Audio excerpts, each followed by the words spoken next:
Lloyd, তুমি তো আমার মাথা কেটে নিলে, কিন্তু এখনও আমি বেঁচে আছি। এটা কার ভুল ছিল? এটা তুমি আর তোমার ছুরির অসফলতা, না ওপরবেলার কাছ থেকে আমার পাওয়া কোনো আশীর্বাদ? হ্যাঁ, সেদিন হয়তো মাইক লয়েডের কাছ থেকে নিঃশব্দে এই কথাটাই জানতে চেয়েছিল। আমি বিপ্লব, আপনাদের সবাইকে স্বাগত জানাই আমার এই গল্পে। আমরা একটু কষ্ট পেলেই আমরা ভাবি যে আমরা কত দুঃখে আছি, আমাদের কত ব্যাড লাক চলছে। কিন্তু এই গল্প শুনলে আপনারা বুঝতে পারবেন প্রতিকূলতাকে জয় করে কিভাবে এগিয়ে যাওয়া যায়। সালটা ছিল 1945, দিন ছিল 10ই সেপ্টেম্বর। আমেরিকার কলোরাডো রাজ্যের ফ্রুটা নামক একটি শহরে এক দম্পতি কৃষক বাস করতেন।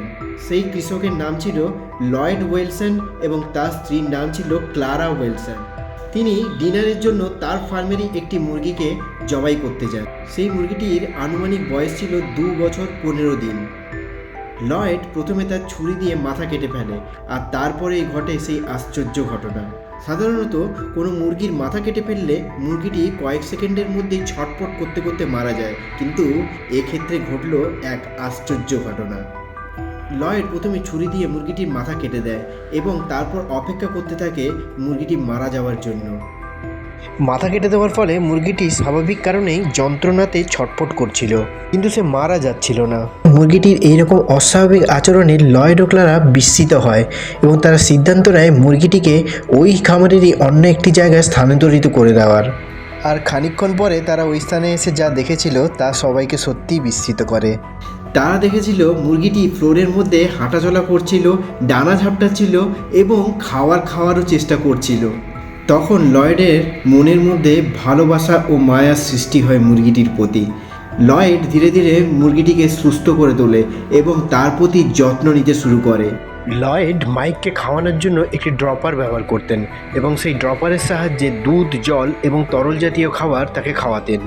কিন্তু প্রশ্ন হলো, মুরগিটির মাথা কেটে দেওয়ার পরেও মুরগিটি কিভাবে বেঁচে ছিল? মুরগিটির বেঁচে থাকার প্রধান 3টে কারণ ছিল। কারণ নাম্বার 1, আসলে মুরগিটির মাথার বেশিরভাগ অংশ কাটা গেলেও শরীরের অন্যতম প্রধান ভেন, জুগুলার ভেনটি ইনট্যাক্ট অবস্থায় ছিল, যা ব্লাড ক্লট করতে সাহায্য করেছিল, তাই রক্তক্ষরণ বেশি হয়নি। কারণ নাম্বার 2, ব্রেন স্টিমের বেশিরভাগ অংশটি অক্ষত অবস্থায় ছিল, যা শরীরের মৌলিক কার্যকলাপ যেমন শ্বাস নেওয়া এবং চলাফেরাকে নিয়ন্ত্রণ করেছিল।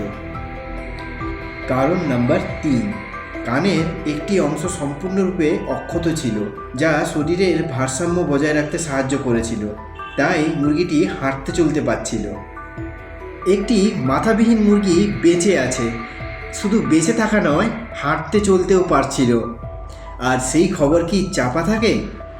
আর এই খবর দ্রুত চারিদিকে ছড়িয়ে পড়ে, আর মুরগিটির এই অস্বাভাবিক জীবন তাকে মাইক দ্য হেডলেস চিকেন নামে পরিচিতি এনে দেয়।